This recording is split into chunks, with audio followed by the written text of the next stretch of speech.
ఇది మీకు కరెక్ట్ అనిపిస్తున్నాయా? కృష్ణమాదిగని నువ్వు విమర్శించే అంత నాయకుడు అయినవా? ఒకరోజు 2007లోనే కృష్ణమాదిగ పెట్టిన మీటింగ్లకి నువ్వు అటెండ్ అయిన మనిషివి. నువ్వు ఈరోజు కృష్ణమాదిగ గురించి మాట్లాడుతున్నావు అంటే సిగ్గుచేటు. నువ్వు ఒకప్పుడు ఏ స్థాయిలో ఉండి ఇప్పుడు ఏ స్థాయికి వచ్చావో అది గుర్తుపెట్టుకో. వికలాంగుల హక్కుల పోరాట సమితి ఏమనుకుంటున్నావు? వికలాంగుల హక్కుల పోరాట సమితి తలుసుకుంటే నువ్వు భూస్థాపితం లేకుండా పోతావు. గుర్తుపెట్టుకో. వికలాంగుల గురించి మాట్లాడే నాయకత్వం నీది కాదు. అట్లాంటి నాయకత్వం నీలో ఉంటే నువ్వు ఈరోజు పెన్షన్ గురించి మాట్లాడి ఈరోజు రోడ్ ఎక్కే పరిస్థితి తీసుకురాకపోతుంటివి. అదే నీ సీఎం గారు సొత్తు తింటున్నావు కదా, సీఎం గారి మాట వింటున్నావు కదా.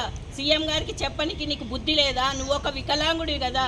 నువ్వు ఒక వికలాంగుడి ఉండి మా పెన్షన్ పెంచాలి నువ్వు ఈరోజు మాట్లాడుతున్నావు. ఇంద్రమ్మ ఇండ్లు ఇస్తాని అని మాటలు ఇచ్చావు. మరి మా వికలాంగులకు అన్యాయం జరుగుతుంది సార్, మరి నువ్వేం చేస్తున్నావని నీకు మాట్లాడడానికి రాలేదా? నీ నాలుకే కోసి పడేస్తాం అనుకుంటున్నావేమో.